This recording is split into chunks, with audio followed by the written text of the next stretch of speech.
All right, guys, Weaver Way Podcast, episode number 11. We got a special guest today, boy. JJ the Jet Johnson. You guys, What's up, guys? How we doing? if you don't know, now you know. Let's first and foremost, let's just talk about JJ's got a big fight coming up, December 28th at Motor City Casino. You guys want to make sure to tune in for that. But this fight is going to be, what, your 9th pro fight? No, this will be my 8th. So I'll be 8-0, 5 KOs after this one. Amazing, bro. So you're putting in that work. I always just wondered, like, how do you keep up with, full-time fighter, but at the same time, gym owner, business owner? How do you balance this? Fuck, you just don't sleep, man. I have great staff, though. The staff does a great job, and we have good systems in place and always trying to improve those systems. So it's not just a one-man show. We have a great team around me, great support system as well, too, and a great community within my gym that makes it all possible, Absolutely, man.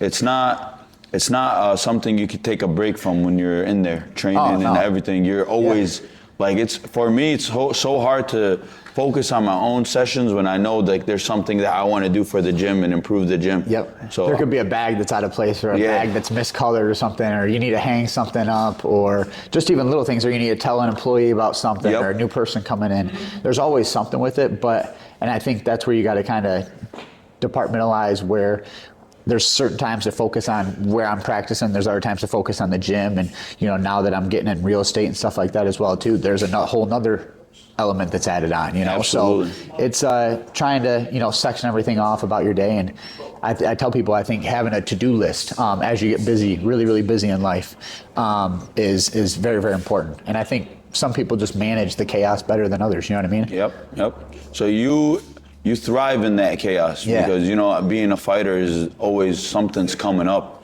and then when we're business owners, there's always something happening, always something breaking, always, especially in our business, shit's always falling apart. I think the biggest part with it all too is being able to stretch, right? So what I mean by that is stretching to take on more, right? And then you learn how to, like a lot of people are scared to take the jump, right? Of whatever it is, their first boxing fight, that or a business or opening up a business, or unsure of even like I do the real estate stuff. Fuck, I don't know what the fuck I'm doing. You stretch as far as you can, where you can barely manage it, right? And then you learn to chip away at it, and then you can stretch further. Yep. So I remember, JJ, when I first met you, it was right around the time when I was about to open the first Weavers, And it's crazy, I met you through Mondo. I didn't even know you owned the gym yet. And I was telling you about what I want to do, and then it just so happens that you're already doing the same thing. It's literally copy paste. I was like, oh, that's cool. So you helped me a lot and figuring out especially the first details of what to do. And then since then, I've seen your business grow so much. It's like a staple now in Okemos. Even when I met you, COVID happened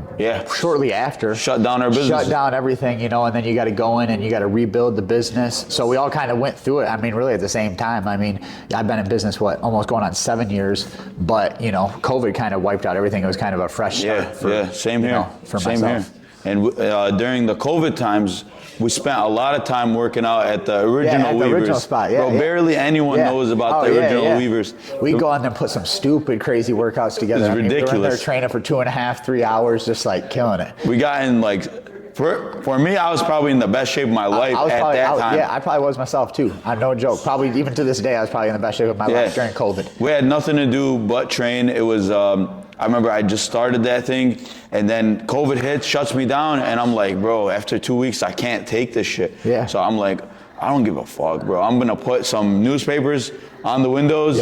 We put the newspapers up, and we just got to work, bro. Those were great. Some of the funnest times because it was I wasn't really worried about making money at that point because nobody's really making money. We're all just going through the shit, burning through savings, and I'm just like, all right, bro, we're just gonna work out and just better ourselves at this point. Well, me and Mondo did quite a bit of traveling during that time too, just to literally go out and train, and you felt like you were free. Everyone was not doing shit, so I mean, fuck, I'm gonna go out and at least train and do something, be proactive about stuff. I remember doing a lot of planning, and honestly, I think both of our businesses both grew during that time. As far as I was doing stuff to where I think this was even like really in the heart of it. Right when everything first closed down, I was like, yeah, I'm not closing shit down. So I was sneaking people into my gym. I think people are paying anywhere from like $50 to $65 for a week pass just to come like use the weights, you know what I mean? Yeah. And I was just having people do that. People from all over, they were driving 30, 40 minutes just to come use, and I didn't have shit for equipment. It was like the first spot I had when we first met, it was only 400 square feet,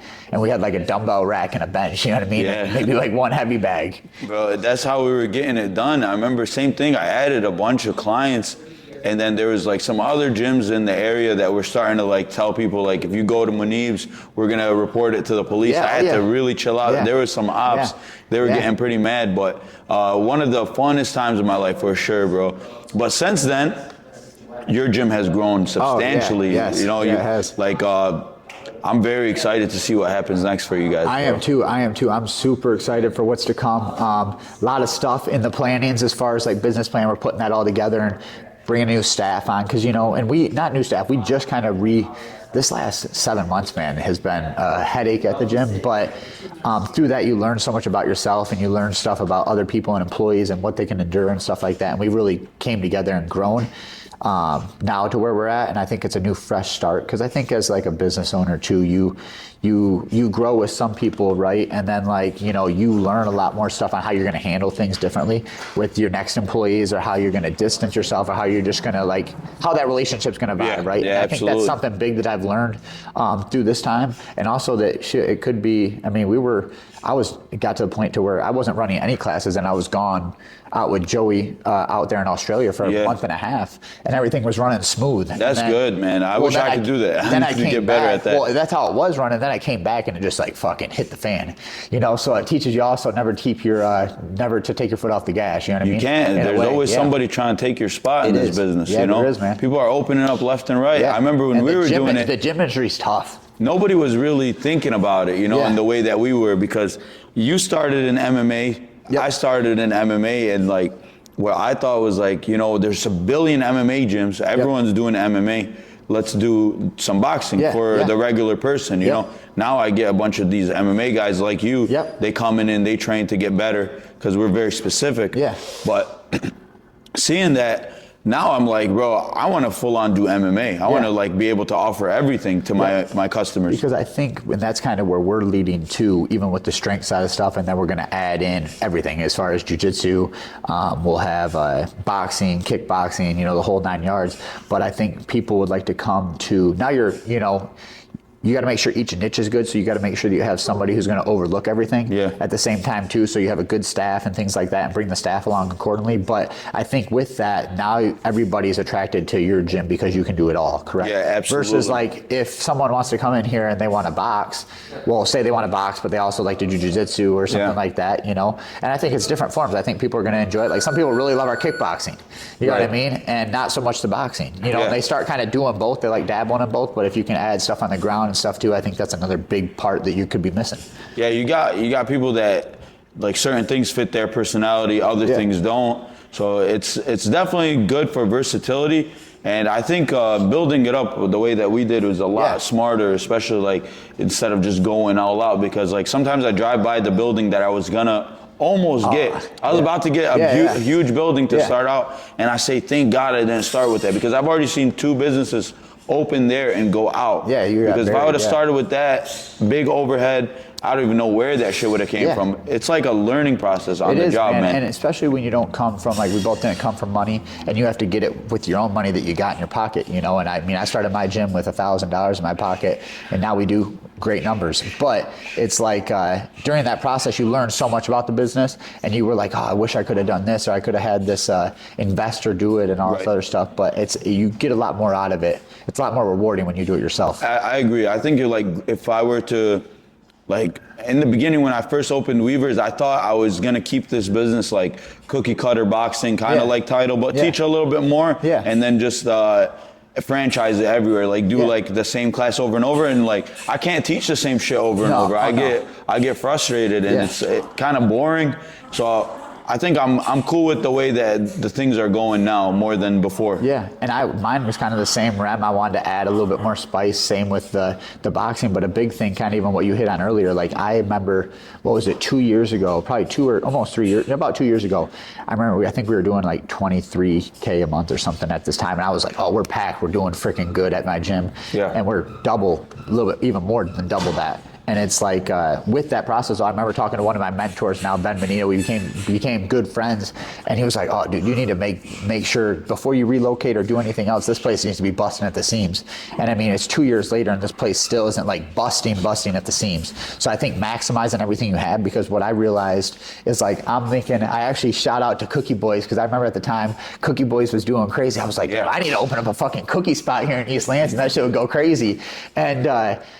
I was talking to him about fucking cookies and cupcakes. He's like, bro, you gotta get that shit out of here, bro. Like, you gotta stay focused on just boxing. And you realize how much more potential, like, you know, revenue-wise and things like that your business can do. Right. And how much more. And I think what we fall, like, a lot of people are like, oh, you know, some people say, oh, you do it for the money. I think it's not even like business owners, but you get obsessed with like trying to master the business, right? And put the systems in place. Right. And I think that's what becomes, you know, the best part of everything. And I'm sure even what you got going on here, trying to get the systems to line up to where you can have everything organized and you have a certain role that you do. You're not wearing all the hats. You know what I mean? Yeah, you can't. If you want to grow your business, you can't wear all the hats. Shit changed so much. Like I remember when I first opened the gym, even prior to opening the gym, I was doing like 12 mitt work sessions a day. I was private training, and the gym was only open to private training. Yeah. And then slowly we add memberships. You know, now we're almost 200 members. Yeah. The shit is way different. I don't got to do 12 private sessions a day to make a living. Yeah. That shit beats up your body. Nobody knows. Too. Like, especially if you're trying to train for a fight, you can't do both. That shit's impossible. Yeah. How does that feel when you got to do both? How does it feel? And that's why, like I said, I got it good, and I've had to do that, you know, but I'm at a point now to where my clients, I've been working with my same like 10 to 11 clients that I personally have for a long time, to where they know, you know, I got to fight like 2 weeks out. They'll go ahead and they'll start training with another coach at that time, or we'll just pause what they have going on for that 2 week period. But typically they still come in and they hit the classes, and one of our coaches takes over for there, which has been a blessing, you know, for them to be understandable and be able to do that. I wonder, as my boxing career keeps growing, you know, you think like, am I going to get to this like crossroads? And I think this is where it becomes, everyone's like, oh, you're going to be at some point, you're going to have to pick one or the other. And I think like, you know, boxing's not like I train all the time, all year round I train, but I think how we got it planned, if you have the systems in place and you have the team behind it, you know, there's times where you can check out a little bit, you know what I'm saying? Right. Like it doesn't have to be a 24/7 thing. And that's the same with boxing, because I mean, what, do you do like one hard month where you need to be boxed in and only the boxing? You know what I mean? And I mean, that's going to be a point to where I'll have to travel, and then we'll have to cross that road when I get there.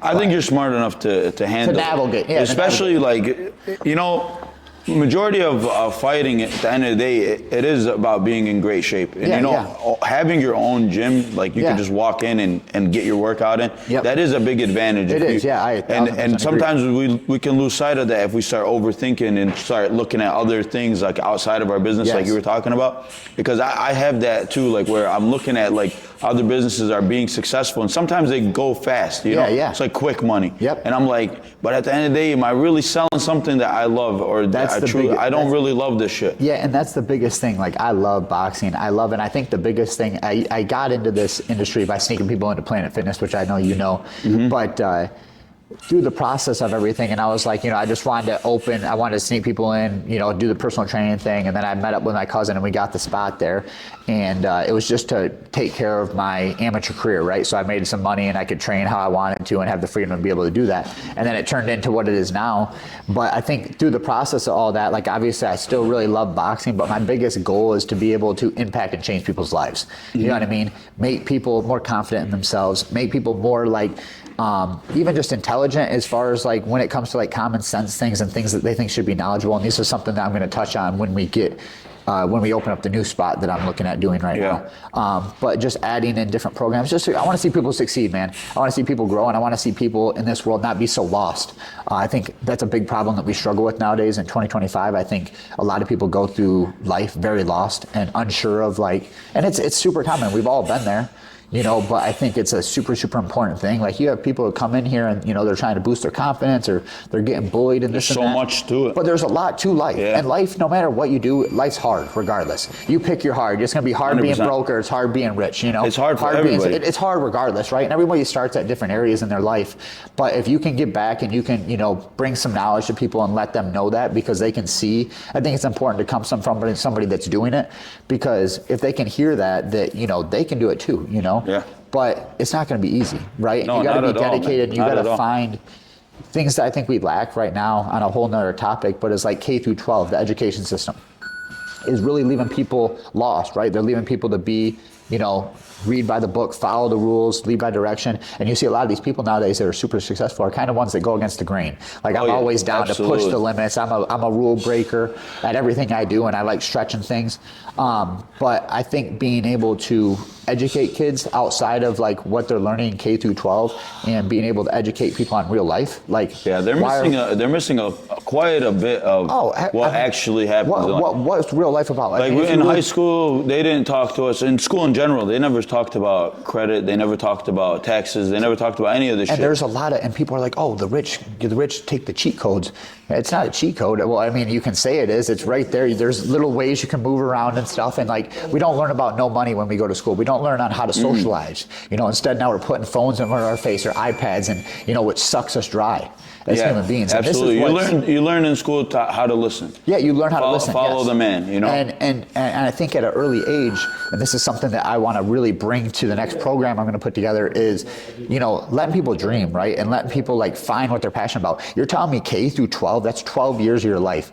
You have no idea, because I see these kids that come to me as seniors in high school. They're seniors in college. They're $100,000 in debt and student loans, and they're still unsure, about to get their degree, still unsure what they want to do. They don't even want to do that. Is that crazy to you? Because when they first sign up for school as well too, they're not even informed on how much money that is. $100,000 in debt. It never ends either. It's always accruing interest. Yes, 100%. So you never get out of it. And you know what the bill is on $100,000 in interest? On top of, then you go buy the luxury car, then you buy the nice house. You're always behind. Always behind, and there's not getting out of it. So then their parents are involved in that same stuff. So they're like, oh, well, we're going to teach our kids at school. Or the parents should be teaching the kids about this at home. People think this is the safe route.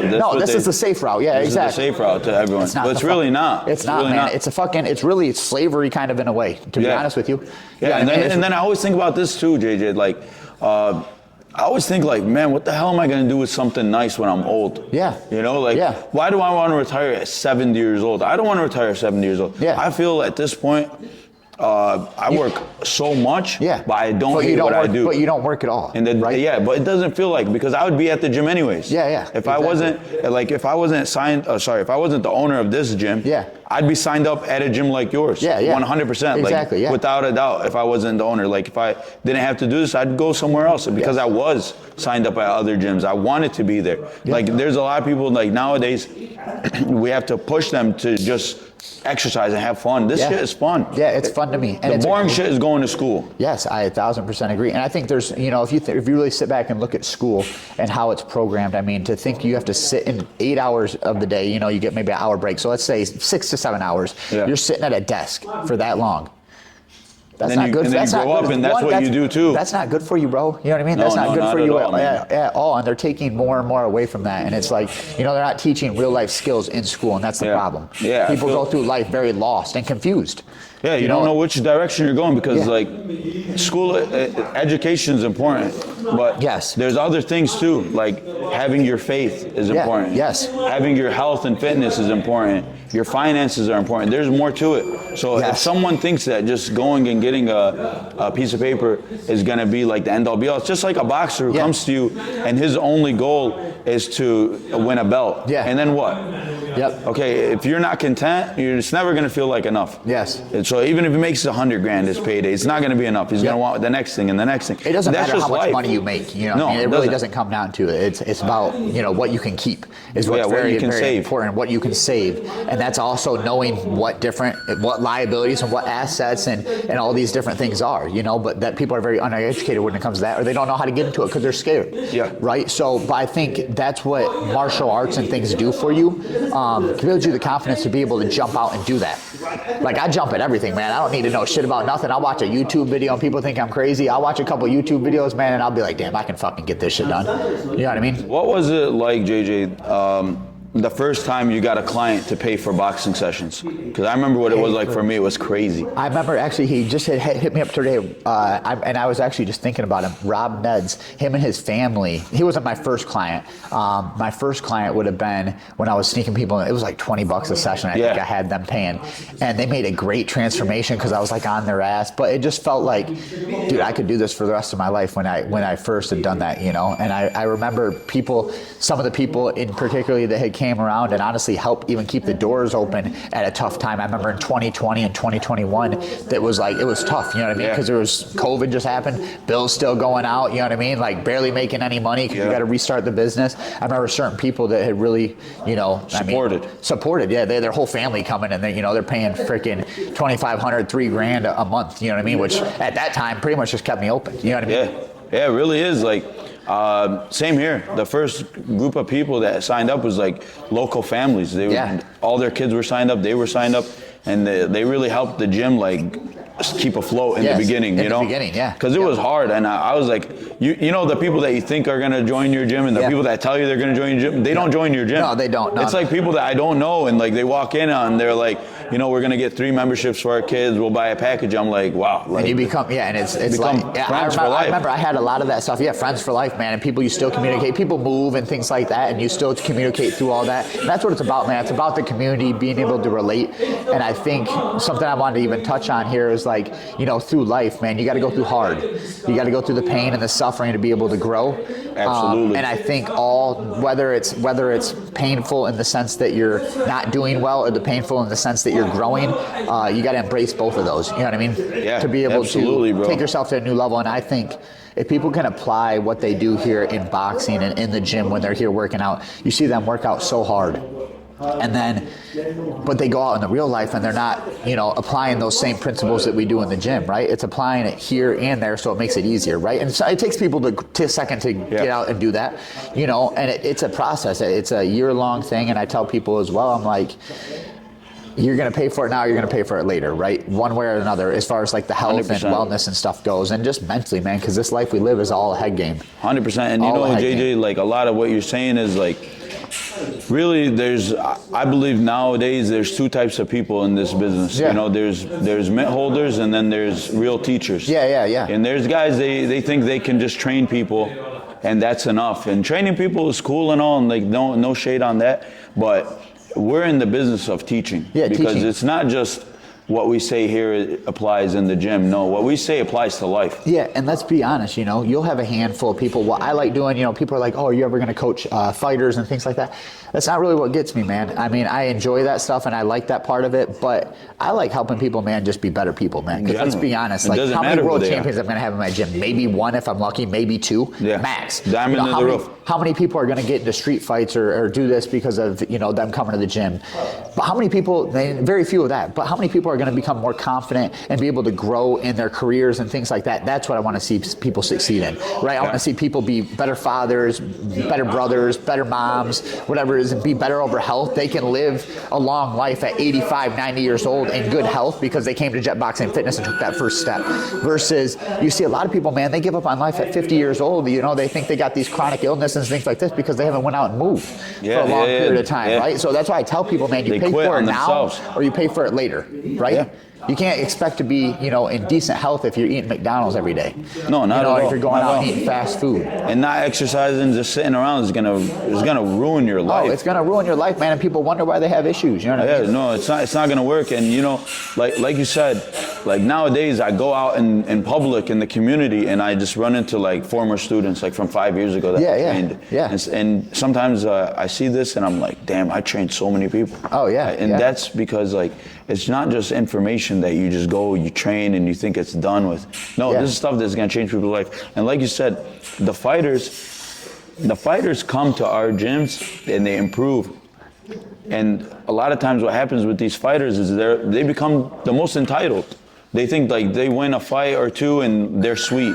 I've had guys go and You're a privilege for training them. Get the fuck out of here, man. Like they think that, I want to fight, and now I don't come to the gym for another 2 months. Yeah, oh yeah. It's not how it works. My first coach, when I won my first amateur fight, I came to a gym in street clothes. Yeah. And I thought I was cool. Yeah. And I'm like, I just knocked somebody out. Yeah. And this guy smacks me upside the head, tells me, go get your shit right now and come back and work out. It's not, you've done nothing. And that's how I always treat myself, like you've done nothing. Yeah, you have. You need to keep going. And we see this nowadays. The average person walks into the gym and appreciates what we do more than a fighter sometimes. Yes, and that's where it's like a shame. That's the big part of it. You know, and fighters will give you half of what these people that are coming to 6 a.m. morning classes are coming religiously every freaking day they're there. Every day. You know you got the middle-aged person, a mom or a husband who's in their middle age is walking in here giving me 12 rounds, no questions asked. Yeah. You ask somebody do 15 push-ups, like what do you? And you want to be a world champion? Yeah, that's not going to happen. Sounds crazy. It's not going to happen. Yeah. It's not going to happen. And you know, lately that's been my big thing. You know, if I'm going to take on fighters to the gym, they have to be willing to work harder than even just a regular person. Oh yeah, if you're not gonna, they do. You're not gonna be nothing. Yeah. You'll get your ass kicked and embarrassed in front of your friends and family. Even with that being said, too, setting a standard, right? So like if they don't come to the gym 5 days a week or 4 days a week, whatever you make the standard is, they're not doing this stuff. No fights for you. No fights. Yeah, I'm not coaching. Fights. I'm not going because it takes a lot for me to sit here and take a weekend off because I work a shit ton. I'm in the gym early morning just like you are. Yeah. We leave late. You know, we want to do our own thing. We want to also spend time with our family. Yeah. If you're not going to come in and give 110%, don't expect me to take my weekend where I want to enjoy myself to come out to you unless you're going to put in that work. Yeah, I agree. If you deserve it, no problem. Yeah. If you don't deserve it, we're not going to be there. No, I agree. But you got a fight coming up, December 28th. Yeah. You're training hard. Do you know anything about your opponent? He's 5-2. He's from Brooklyn. Tough guy, but shoot, my job's to go out there and get him up out of there. So that's what we're trained to do. So I feel good. Camp's been good. I feel like sometimes I have the camp be too long, right? And I'm always training. I'm always in shape. So we kind of cut back because then, injuries come up. I battle with like tendonitis pretty good. Body just aches and pains, joint stuff, a lot of little minor stuff. And then I had broken my hand in my last camp. But it's like, just you learn a lot of those different things. You learn on obviously nutrition side of stuff and what works for you. Even like how I've said, sleep's a scam, trying to get a little bit more sleep when I am obviously in camp, and different things like that, just to make sure that I'm staying healthy all the way through camp. I'll bring my best self out, and all I got to do is be my best self, man, and I'm going to get the job done. So 100%, man. I'm excited. 100%. I think the biggest thing that I've had in growth here in the last couple of years is being able to, because styles make fights at the end of the day. So even with your different sparring partners and stuff like that, but being able to change how you're fighting, how you're sparring, how you're boxing, brawl, work on the inside, things like that. Being able to switch to what they're weak at, and being able to execute. Exploit it. Exploit it, exactly.